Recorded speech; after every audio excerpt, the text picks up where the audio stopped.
رسول اللہ صلی اللہ علیہ وسلم کے دست مبارک میں اس وقت ایک چڑی تھی جس سے آپ قرآن مجید کی یہ آیت پڑھتے ہوئے بتوں کی طرف اشارہ فرمانے لگے کہ جا الحق وزہق الباطل ان الباطل کان زہوقا، اور فرما دیجئے کہ حق آ گیا اور باطل بھاگ گیا، بے شک باطل نے زائل اور نابود ہی ہو جانا ہے۔ آپ جس بت کے چہرے کی طرف اشارہ فرماتے وہ پشت کے بل زمین پر گرتا، اور جس بت کی طرف اس کی پشت کی جانب سے اشارہ فرماتے وہ منہ کے بل گر پڑتا، یہاں تک کہ ان بتوں میں سے کوئی ایک بھی باقی نہیں رہا۔ اس لیے پھر یہ شاعر نے شعر بھی کہا ہے۔ تو یہ آپ یہ دیکھ رہے ہیں کہ رسول اللہ صلی اللہ علیہ وسلم کے یہ جو معجزات ہیں یہ تکوینی معجزات ہیں، جو کہ کنکریوں اور کنکریٹ پر جو ہے وہ یہ آئے ہیں، یہ معجزات آئے ہیں۔ اب دیکھیں ذرا کہ آپ نے بادلوں کو حکم دیا، اب یہ متفقن علیہ حدیث پاک ہے، یاد رکھیں کہ یہ بخاری اور مسلم کی صحیح حدیث شریف ہے کہ رسول کریم صلی اللہ علیہ وسلم جو ہے زمانے مبارک میں ایک دفعہ اہل مدینہ شدید قحط سے دوچار ہو گئے۔ اس دوران ایک دن آپ خطبہ جمعہ ارشاد فرما رہے تھے کہ ایک شخص نے کھڑے ہو کر عرض کیا، یا رسول اللہ ہمارے گھوڑے ہلاک ہو گئے، بکریاں مر گئی، اللہ تعالیٰ سے دعا کریں کہ ہمیں پانی عطا فرمائے۔ آپ نے دعا کے لیے ہاتھ اٹھا دیے۔ حضرت انس بیان فرماتے ہیں کہ اس وقت آسمان شیشے کی طرح صاف تھا، پھر فوراً تیز ہوا چلی، بادل گھر کر آئے اور آسمان نے اپنا منہ کھول دیا، چنانچہ ہم برستی ہوئی بارش میں اپنے گھروں میں گئے۔ اگلے جمعے تک متواتر بارش ہوتی رہی، پھر آئندہ جمعے وہی شخص یا کوئی دوسرا شخص کھڑا ہو کے عرض گزار ہوا، یا رسول اللہ گھر تباہ ہو گئے، لہٰذا اللہ تعالیٰ سے دعا کریں کہ اب اس بارش کو روک لے۔ تو آپ اس شخص کی بات سن کر مسکرا پڑے اور اپنے سر اقدس کے اوپر بادل کی طرف انگلی سے اشارہ کرتے ہوئے فرمایا، ہمیں چھوڑ کر ہمارے ارد گرد برسو۔ چنانچہ ہم نے دیکھا کہ اسی وقت بادل مدینہ منورہ کے اوپر سے ہٹ گئے اور چاروں طرف یوں چھٹ گئے گویا وہ تھے ہی نہیں، یعنی وہ تاج ہو، اچھا جیسے تاج کی طرح دائرے میں آ گئے سارے کے سارے بادل۔ اب یہ جو معجزہ ہے بادلوں کو حکم دینے کا، اور بادل کیسے کریں گے، اور یہ ایک معجزہ ہے نا کہ آپ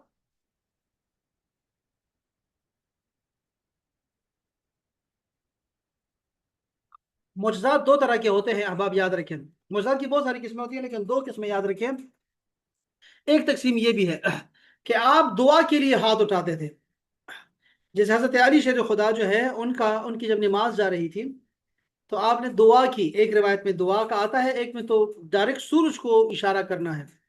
تو آپ نے دعا کی کہ یا اللہ یہ جو علی ہے یہ تیرے اور تیرے رسول کے خدمت میں تھا، تو اس کی عصر کی نماز جو ہے وہ قضا ہو رہی ہے، تو اس کو سورج کو پلٹا دے۔ تو وہ یہ دعا کرنے سے رسول کریم صلی اللہ علیہ وسلم معجزات جو ہے وہ آیا کرتے تھے، ٹھیک ہے۔ یہ معجزات تو آپ کو پتا ہوگا کہ رسول پاک دعا کرے، پیغمبر دعا کرے گا تو وہ دعا تو قبول ہوتی ہے، تو یہ معجزات رونما ہوتے تھے۔ لیکن اکثریت جو معجزات کی ہے وہ یہ ہے کہ آپ بذات خود اشارہ کرتے تھے، خود حکم دیا کرتے تھے چیزوں کو، تو وہ ہو جایا کرتے تھے۔ جن میں سے یہ بادل والا آپ دیکھ رہے ہیں، آپ نے دیکھا یہ والا، یعنی یہ پہلا یہ تھا کہ آپ نے دعا کی، باقاعدہ طور پہ بارش کے لیے دعا کی، اور اگلے جمعے آپ نے بادلوں کو حکم دیا کہ یہاں سے یہاں تک چلتے رہو، مدینے کے اوپر چھوڑ دو اور آگے پیچھے جو ہے برستے رہو۔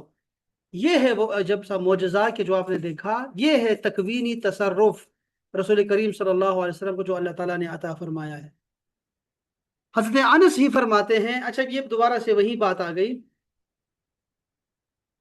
وہی حدیث پاک ہے، یہ بھی متفقن علیہ، یعنی اس کا مطلب یہ ہے کہ حدیث بار بار یہ والی حدیث آئی ہے، بار بار آئی ہے۔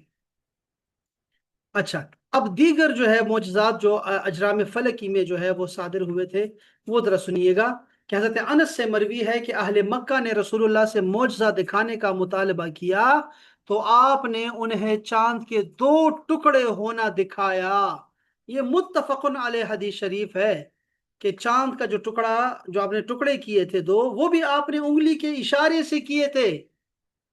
اشارے سے کیے تھے، یاد رکھیں۔ یہ بھی اگلے حدیث، یہ تو متفقن علیہ حدیث تھی نا۔ نیچے والی حدیث جو ہے اس کو ترمذی اور امام احمد نے اس کو روایت کیا ہے، ان کے الفاظ یہ ہیں کہ حضرت جبیر بن مطعم وہ بیان کرتے ہیں کہ حضور نبی اکرم کے عہد مبارک میں چاند دو ٹکڑے ہو گیا، ایک ٹکڑا اس پہاڑ یعنی جبل ابی قبیس پر، اور دوسرا اس پہاڑ جبل قیقان، کیا لفظ ہے یہ؟ قیقان، قیقان، چلو وہ آتا ہے تو میں دوبارہ دیکھتا ہوں۔ اس پہ جو ہے وہ یہ چاند جو ہے وہ ایک ٹکڑا وہاں پر چلا گیا۔ کفار نے کہا محمد نے ہم پر جادو کر دیا، تو انہی میں سے بعض لوگ کہنے لگے اگر انہوں نے ہم پر جادو کر دیا ہے تو وہ تمام اطراف و اکناف کے لوگوں پر تو جادو نہیں کر سکتے نا۔ تو لوگوں نے تو باہر سے آ کر بھی گواہی دی کہ چاند دو ٹکڑے ہو گیا، چاند دو ٹکڑے ہو گیا تھا۔ حضرت عباس بن عبد المطلب بیان کرتے ہیں کہ ایک بار آپ نے عرض کیا، میں نے عرض کیا کہ یا رسول اللہ، آپ کی نبوت پر دلالت کرنے والی ایک خاص نشانی نے مجھے آپ کے دین میں داخل ہونے کی ترغیب دی ہے۔ یہ حضرت عباس ہیں، رسول اللہ کے چچا مبارک ہیں، وہ بیان کر رہے ہیں رسول اللہ سے کہ میں نے آپ کی ایک جو آپ کا معجزہ تھا وہ میں نے دیکھا تھا۔ یہ بچپن کی بات کرنے لگے ہیں، اور بچپن میں جو رسول اللہ سے معجزات صادر ہوئے ہیں نا، اس کا نام ہوتا ہے ارہاس۔ ارہاس کہلاتا ہے وہ معجزہ جو رسول اللہ کے نبوت کے اعلان سے پہلے جو صادر ہوئے ہیں، وہ کثیر معجزات ہیں۔ تو اس میں سے ایک حضرت عبداللہ، حضرت عباس جو رسول اللہ کے چچا ہیں، وہ فرما رہے ہیں کہ میں نے دیکھا کہ آپ ایام طفولیت میں گہوارے کے اندر چاند کے ساتھ کھیلا کرتے تھے، اور انگلی مبارک کے ساتھ جس طرف اشارہ فرماتے چاند اسی طرف جھک جاتا تھا۔ آپ نے فرمایا میں اس کے ساتھ باتیں کرتا تھا اور وہ میرے ساتھ باتیں کرتا تھا، اور رونے سے میری توجہ ہٹا دیتا تھا۔ اس کو امام سیوطی نے بھی روایت کیا، امام ابن عساکر نے بھی روایت کیا ہے معجزات نبی میں۔ اچھا، پہاڑوں اور پتھروں پر کیسے آپ نے تصرف کیا؟ حضرت انس فرماتے ہیں کہ ایک روز حضور صلی اللہ علیہ وسلم جبل احد تشریف لے گئے۔ اس وقت آپ کے ساتھ حضرت ابو بکر، حضرت عمر، حضرت عثمان تھے۔ ان سب کی موجودگی کے وجہ سے پہاڑ جوش مسرت سے وجد میں آ گیا۔ آپ نے اس پر اپنا قدم مبارک مارا اور فرمایا اے احد ٹھہر جا، تیرے اوپر ایک نبی، ایک صدیق اور دو شہیدوں کے سوا اور کوئی نہیں ہے۔ سو وہ ٹھہر گیا۔ یہ امام بخاری نے بھی روایت کیا، ابو داؤد نے، ترمذی، نسائی، سب نے اس کو روایت کیا ہے کہ آپ نے پہاڑ کو اپنے قدم مبارک سے جو ہے وہ زیر کیا اور اس میں تصرف کیا اور اس کو خاموش کیا۔ اندازہ کریں آپ ایک پیغمبر کا جو ہے نا معجزہ۔ اسی طرح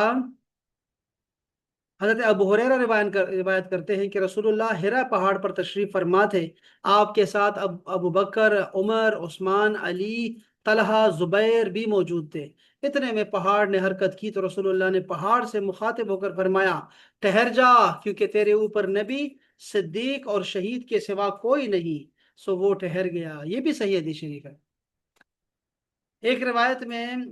آتا ہے کہ حضرت سمامہ بن حزن القشیری فرماتے ہیں کہ میں حضرت عثمان غنی کے گھر کے پاس آیا۔ اس وقت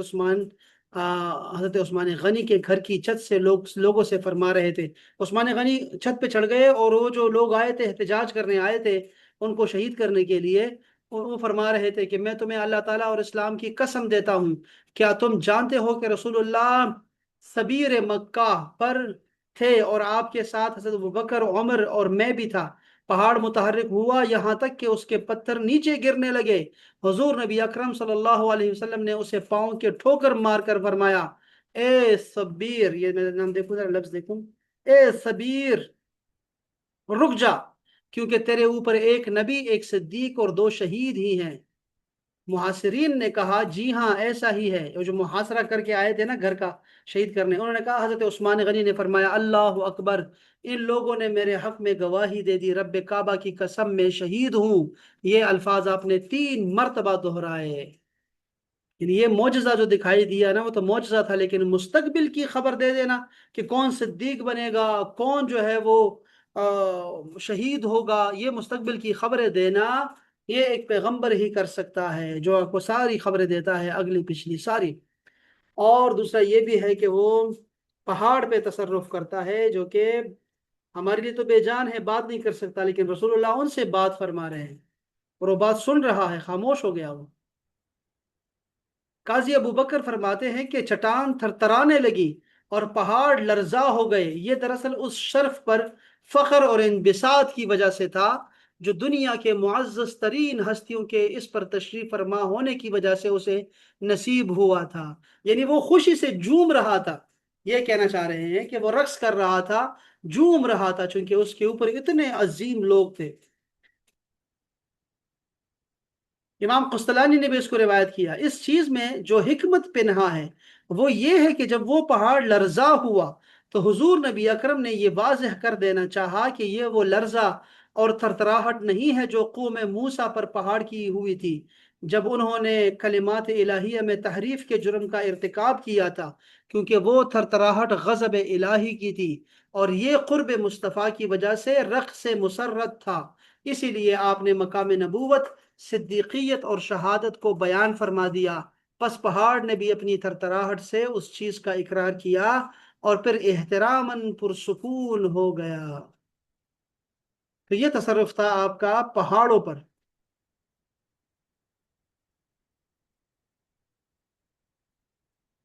اسی طرح آپ کا اختیار اور تصرف درختوں اور نباتات پر۔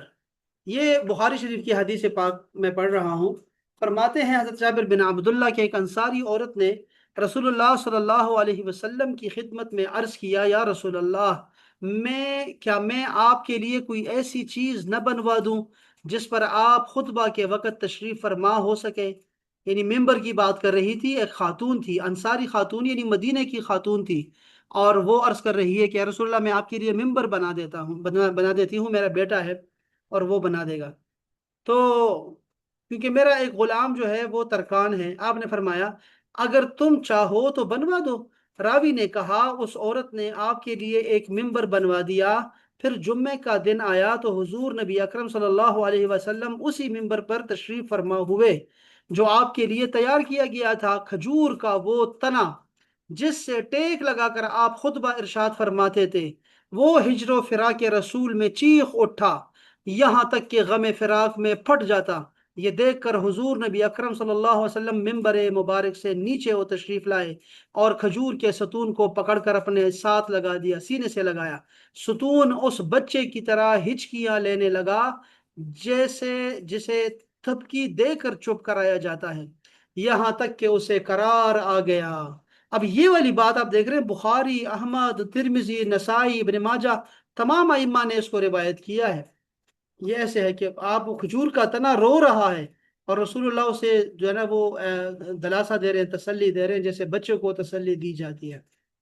اب یہ حدیث پاک اگر دوسری طرف سے دیکھیں گے نا، امام دارمی نے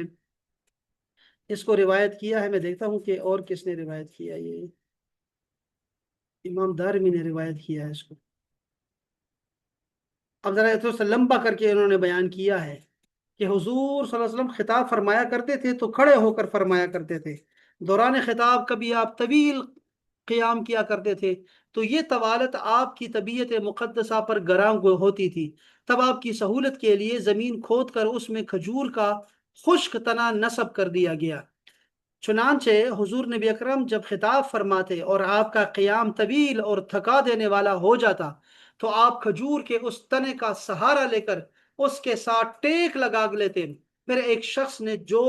کہیں سے مدینہ منورہ آیا ہوا تھا آپ کو کھجور کے اس تنے کے ساتھ کھڑے دیکھا تو اس نے اپنے قریب بیٹھے ہوئے لوگوں سے کہا، اگر مجھے معلوم ہو جائے کہ محمد مصطفیٰ میری اس چیز کو پسند فرمائیں گے جو آپ کے لیے آرام دہ ہوگی تو میں ان کے لیے ایک ایسی مسند تیار کر دوں جس پر آپ قیام فرما ہو، اس پر آپ جتنی دیر چاہیں تشریف فرما ہو اور جتنی دیر چاہے کھڑے ہو جائیں۔ یہ بات حضور نبی اکرم صلی اللہ علیہ وسلم تک پہنچی تو آپ نے فرمایا اس شخص کو میرے پاس لاؤ۔ صحابہ کرام اسے حضور کی خدمت اقدس میں لے آئے تو اس شخص نے حکم دیا، اس شخص کو حکم دیا گیا کہ وہ 3 یا 4 پائیدان والا ممبر تیار کر دے، یعنی تین سیڑھیاں ہوں اس کی اور 4 سیڑھیاں ہوں اس کی۔ یہ آج بھی ممبر مدینہ میں موجود ہے، ویسے یہ ابھی میں زیارت کر کے آیا ہوں، اور حضور نبی اکرم صلی اللہ علیہ وسلم نے اس ممبر پر تشریف فرما ہونے میں راحت محسوس کی۔ جب آپ نے اس خشک کھجور کے تنے سے جدائی اختیار کی اور اپنے لیے بنائے گئے اس ممبر پر جلوہ افروز ہوئے تو خشک لکڑی کا وہ تنا غمناک ہو گیا، اور حضور نبی اکرم صلی اللہ علیہ وسلم کے اشتیاق اور غم میں اس طرح رونے لگا جیسے اونٹنی اپنے گمشدہ بچے کے لیے روتی ہے۔ اب سنیں کہ آج ابو بریدہ ابن بریدہ اپنے والد سے بیان کرتے ہیں، حضرت بریدہ سے، کہ جب حضور صلی اللہ علیہ وسلم نے اس خشک تنے کی آہ و بکا سنی تو اس کے پاس تشریف لے گئے اور اپنا دست اقدس اس پر رکھا اور فرمایا، تم چاہو تو میں تمہیں اسی جگہ دوبارہ لگا دوں جہاں تم پہلے تھے، اور تم دوبارہ ویسے ہی سرسبز و شاداب ہو جاؤ جیسے کہ کبھی تھے، اور اگر چاہو تو میری اس خدمت کے صلے میں جو تم نے کچھ عرصے سر انجام دیے ہیں تمہیں جنت میں لگا دوں، وہاں تم جنت کے نہروں اور چشموں سے سیراب ہوتے رہو، پھر تمہاری نشو و نما بہترین ہو جائے تو تم پھل دینے لگو اور پھر اولیاء اللہ تمہارا پھل کھائیں گے، اگر تم چاہو تو میں تمہیں ایسا کر دیتا ہوں۔ راوی نے بیان کیا کہ اس نے حضور صلی اللہ علیہ وسلم سے سنا کہ آپ نے اسے 2 مرتبہ فرمایا، ہاں میں نے ایسا کر دیا ہے، کر دیا ہے۔ بعد ازاں حضور صلی اللہ علیہ وسلم سے اس کے بارے میں عرض کیا گیا تو آپ نے فرمایا، کھجور کے اس تنے نے یہ اختیار کیا کہ میں اسے جنت میں لگا دوں۔ آپ نے دیکھا کہ جنت کا اختیار کیسے رسول پاک نے یہاں سے لیا ہوا ہے، تم جنتی، تم جنتی، تم جنتی، اور آگے اب یہ جو خشک تنا ہے اس کو کیسے لگا دیا، جنت میں لگا دیا اور تر و تازہ کر دیا کہ اولیاء اللہ کھاتے رہیں، اولیاء اللہ تعالیٰ کھاتے رہیں۔ اندازہ کریں یہاں پہ کیا لفظ آیا ہے، فَيَأْكُلُوا أَوْلِيَاءُ اللَّهِ، اللہ کے ولی تم سے کھائیں گے جنت میں، وہاں لگا دیتا ہوں میں تمہیں۔ سبحان اللہ تعالیٰ، اس نے یہی پسند کیا کہ مجھے ایسا ہی بنا دے۔ سبحان اللہ تعالیٰ، سبحان اللہ تعالیٰ۔ امام بیہقی فرماتے ہیں کہ یہ جو ستون حنانہ ہے اس کا جتنا بھی ذکر ہوا ہے، جتنی احادیث مروی ہیں وہ سب کے سب صحیح حدیثیں ہیں، یہ ظاہری امور میں سے ہے اور روشن دلائل میں سے ہیں جنہیں ہر ایک نے اپنے آنے والے بعد والوں کو سنایا ہے۔ یہ ایسی چیز تھی، ممبر تو پڑا ہوتا تھا تو ہر ایک نے اس کو ذکر کیا ہے، ہر ایک نے اس کو ذکر کیا ہے۔ انہوں نے ذکر کیا، امام قاضی عیاض فرماتے ہیں کہ یہ جو ہے نا، یہ جو ستون حنانہ ہے اس کی جو حدیث ہے یہ متواتر تک پہنچ گئی ہے، کیونکہ ابی بن کعب نے روایت کیا، جابر بن عبداللہ، انس بن مالک، عبداللہ بن عمر، عبداللہ بن عباس، سہل بن سعد، ابو سعید الخدری، بریدہ، ام سلمہ اور مطلب، یہ سب کے سب جو ہے ان سب نے روایت کیا ہے اور یہ صحیح حدیث شریف ہے، وہ سب نے اس کو روایت کیا ہوا ہے، تو یہ اب ہمیں بھی پتا ہے کہ یہ ایسا ہو رہا ہے۔ اس کے علاوہ اب یہ تو ایک درخت ہے نا جو خشک تنا تھا اور جس کی حدیث بالکل صحیح ہے، یہ تو بالکل واضح تھا، اور یہ آپ کو میں آخری حدیث شریف سنا رہا ہوں کہ حضرت جابر ایک طویل حدیث شریف بیان کرتے ہیں، ہم رسول اللہ کے ساتھ ایک غزوہ کے سفر پر روانہ ہوئے، یہاں تک کہ ہم ایک کشادہ وادی میں پہنچے، رسول اللہ صلی اللہ علیہ وسلم رفع حاجت کے لیے تشریف لے گئے، میں پانی کا برتن لے کر آپ کے پیچھے گیا، رسول اللہ صلی اللہ علیہ وسلم نے ارد گرد دیکھا لیکن آپ کو پردہ کے لیے کوئی چیز نظر نہیں آئی، وادی کے کنارے 2 درخت تھے، رسول اللہ ان میں سے ایک درخت کے پاس گئے، آپ نے اس کی شاخوں میں سے ایک شاخ پکڑی اور فرمایا، اللہ تعالیٰ کے حکم سے میری اطاعت کر۔ وہ درخت اس اونٹ کی طرح فرما بردار ہو کر آپ کے ساتھ چلنے لگا جس کی ناک میں نکیل ہو اور وہ مہار پکڑنے والے کے تابع ہو جائے، جیسے اونٹ کو پکڑتے ہیں ایسے چل پڑی۔ پھر آپ دوسرے درخت کے پاس گئے اور اس کی شاخوں میں سے ایک شاخ پکڑ کر فرمایا، اللہ تعالیٰ کے اذن سے میری اطاعت کر۔ وہ درخت بھی پہلے درخت کی طرح آپ کے تابع ہو کر ساتھ چلنے لگا، یہاں تک کہ جب آپ دونوں درختوں کے درمیان پہنچے تو آپ نے ان دونوں درختوں کو ملا دیا، فرمایا اللہ تعالیٰ کے اذن سے جڑ جاؤ، سو وہ دونوں درخت جڑ گئے آپس میں۔ حضرت جابر فرماتے ہیں کہ میں اس خیال سے نکلا کہ رسول اللہ مجھے قریب دے کر کہیں مزید دور نہ چلے جائیں، تو میں نکل آیا وہاں سے، مزید دور نہ ہو جائیں میں وہاں بیٹھا اپنے دل سے باتیں کر رہا تھا، میں نے اچانک دیکھا کہ رسول اللہ واپس تشریف لا رہے ہیں، اور وہ دونوں درخت ایک دوسرے سے الگ ہو کر اپنے اپنے سابقہ مقام پر کھڑے ہو گئے ہیں۔ میں نے دیکھا کہ لمحہ بھر کے لیے رسول اللہ وہاں کھڑے رہے، پھر آپ نے اپنا سر مبارک سے اس طرح اشارہ کیا۔ اشارہ کی کیفیت بتانے کے لیے راوی ابو اسماعیل نے بھی اپنے سر سے دائیں بائیں اشارہ کیا۔ پھر جابر فرماتے ہیں آپ نے میری طرف آنے لگے، جب تو آپ میرے پاس پہنچے تو آپ نے فرمایا اے جابر، تم نے وہ مقام دیکھا تھا جہاں میں کھڑا تھا؟ میں نے عرض کیا جی ہاں یا رسول اللہ۔ آپ نے فرمایا ان دونوں درختوں کے پاس جاؤ اور ان میں سے ہر ایک کی ایک ایک شاخ کاٹ کر لاؤ، اور جب اس جگہ پہنچو جہاں میں کھڑا تھا تو ایک شخص اپنے دائیں جانب اور ایک شخص اپنے بائیں جانب ڈال دینا۔ حضرت جابر کہتے ہیں کہ میں نے اٹھ کر ایک پتھر لیا اور اسے توڑ کر تیز کیا، پھر میں ان درختوں کے پاس گیا اور ہر ایک سے ایک شاخ توڑی، پھر میں انہیں گھسیٹ کر رسول اللہ کے کھڑے ہونے کی جگہ لایا، اس جگہ شاخ دائیں اور ایک شاخ بائیں جانب ڈال دی، اور حضور صلی اللہ علیہ وسلم کی خدمت میں حاضر ہو کر عرض کیا یا رسول اللہ، آپ کے حکم پر عمل کر دیا ہے، آپ مگر کیا میں جان سکتا ہوں کہ اس عمل کا سبب کیا تھا، کیوں ایسا کیا گیا؟ آپ نے فرمایا میں اس جگہ دو قبروں کے پاس سے گزرا جن میں قبر والوں کو عذاب ہو رہا تھا، میں نے چاہا کہ میری شفاعت کے سبب جب تک وہ شاخیں سرسبز اور تازہ رہیں گی ان کے عذاب میں کمی ہوتی رہے گی۔ اس حدیث شریف کو امام مسلم نے روایت کیا ہے، ابن حبان نے اور امام بیہقی نے روایت کیا ہوا ہے۔ اندازہ کریں آپ کہ اس میں یہ جو حدیث شریف تھی اس میں تو آپ نے دیکھا کہ درختوں پر آپ کا تصرف ہے، اور وہ آپ کی بات مانتے ہیں، آپ اسے کان سے پکڑ کر بھی ساتھ لے کے آئے ہیں، اور وہ اتنے مبارک درخت ہو گئے آپ کے ہاتھ لگانے سے کہ وہ جو قبروں والوں کو پتہ نہیں وہ کون تھے ان کو عذاب ہو رہا تھا، اور وہ درخت جو ہے اس کے جو لگا دیا اس کے ایک شاخ لگا دی تو ان سے عذاب چلا گیا۔ یہ آج تک ہم کر رہے ہیں کہ ہم قبروں پہ جو ہے وہ پھول پتیاں اور اس طرح کے پودے اور سبزہ لگاتے ہیں تاکہ وہ ثنا پڑتی رہے اور قبر والے کے عذاب میں اگر ہو تو تخفیف ہوتی رہے۔ تو یہ مسلمانوں کا طریقہ کار ہے اور شروع سے چلا آ رہا ہے، اس حدیث شریف کی وجہ سے چلا آ رہا ہے۔ یاد رکھیں کہ اگر کوئی حدیث ہے ہمارے پاس یہ پھول پتیاں ڈالنے کا تو وہ یہ والی حدیث شریف ہے جو آپ کو سنائی ہے۔ یہ مختلف روایات سے مختلف طریقوں سے آئی ہوئی۔ چلیں احادیث تو بہت ساری ہے لیکن اس پہ اکتفا کر لیتے ہیں آج، اور پھر ان شاء اللہ تعالیٰ اس کو آگے لے کے چلیں گے ان شاء اللہ تعالیٰ۔ تو بہت زیادہ ہیں، اور میں سوچ رہا ہوں کہ ہم ان شاء اللہ اگر زندگی رہی تو ہم اس ربیع الاول میں کیا پڑھیں گے۔ میں سوچ رہا تھا کہ یہ سارے معجزات رسول اللہ کے ہیں، بہت سارے معجزات ہیں، وہ تو ان گنت ہے رسول اللہ کے معجزات، تو اس کو جو ہے ایک دفعہ جو ہے دوبارہ سے پڑھنا چاہیے ہم سب کو۔ تو میں سوچا کہ اس کا دہرا سکتے ہیں، یا پھر یہ ہے کہ سیرت رسول کو ایک دفعہ پھر سے ہم پڑھ لیتے ہیں، دو تین دفعہ میں نے پڑھائی ہے،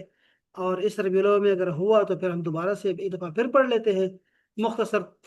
ترین جو ہے نا کوشش کریں گے کہ مختصر سیرت کو بیان کریں، بلکہ آپ کو جگہ بھی دکھائی جائے ساری کہاں کہاں ہے۔ اب تو نقشے آ گئے ہیں، ویڈیوز آ گئی ہیں، تصویریں آ گئی ہیں، پہلے بھی ہم نے دیسے دکھایا تھا لیکن دوبارہ سے ایک دفعہ دکھائیں گے۔ تو ہم اس ربیع الاول میں سیرت رسول کو بھی ڈسکس کر سکتے ہیں، یہ معجزات ہے اس کو بھی ہم جو ہے وہ ڈسکس کر سکتے ہیں انشاءاللہ تعالی۔ ان دو میں سے کوئی کریں گے انشاءاللہ، یا تو صفات پہ کریں گے رسول اللہ کی جہاں پر صفات ہو، جیسے انوار محمدیہ نامی کتاب ہے رسول اللہ کی سیرت کی، تو وہ بڑی اچھی کتاب ہے، معلومات بھی ساری مل جائیں گی آپ کی حیات پاک سیرت کا نہیں پتا ہوگا تو کیا فائدہ جو ہے وہ آپ کے گن گانے کا، نعتیں پڑھنے کا۔ اگر ہمیں سیرت نہ پتا ہو، آپ کی حیات پاک نہ پتا ہو، تو کیسے ہم زندگی میں آگے جا سکتے ہیں؟ ان کے کیسے ہم لوگ وہ کیسے ہمارے لیے مشعل راہ ہیں اگر ہم نے چلنا ہی نہیں ہے، ان کی فرما برداری ہی نہیں کرنا؟ تو یہ سب سے بڑی محرومی ہے، اس لیے ہمیں جو ہے نا انشاءاللہ تعالیٰ ان کی سیرت کو پڑھنا ہے انشاءاللہ تعالیٰ۔ اور بھی کچھ ہو سکتا ہے آپ سوچے گا انشاءاللہ پھر بتائیے گا، اس پہ بھی ہم کر سکتے ہیں جیسے بھی ہوگا انشاءاللہ تعالیٰ۔ آپ کے ذہن میں کوئی بات ہے احباب؟ میں تھک گیا ہوں اصل میں، آپ کے ذہن میں کوئی بات ہے تو بتائیں تو پھر انشاءاللہ تعالیٰ بات کر سکتے ہیں، اس پہ کوئی مسئلہ نہیں۔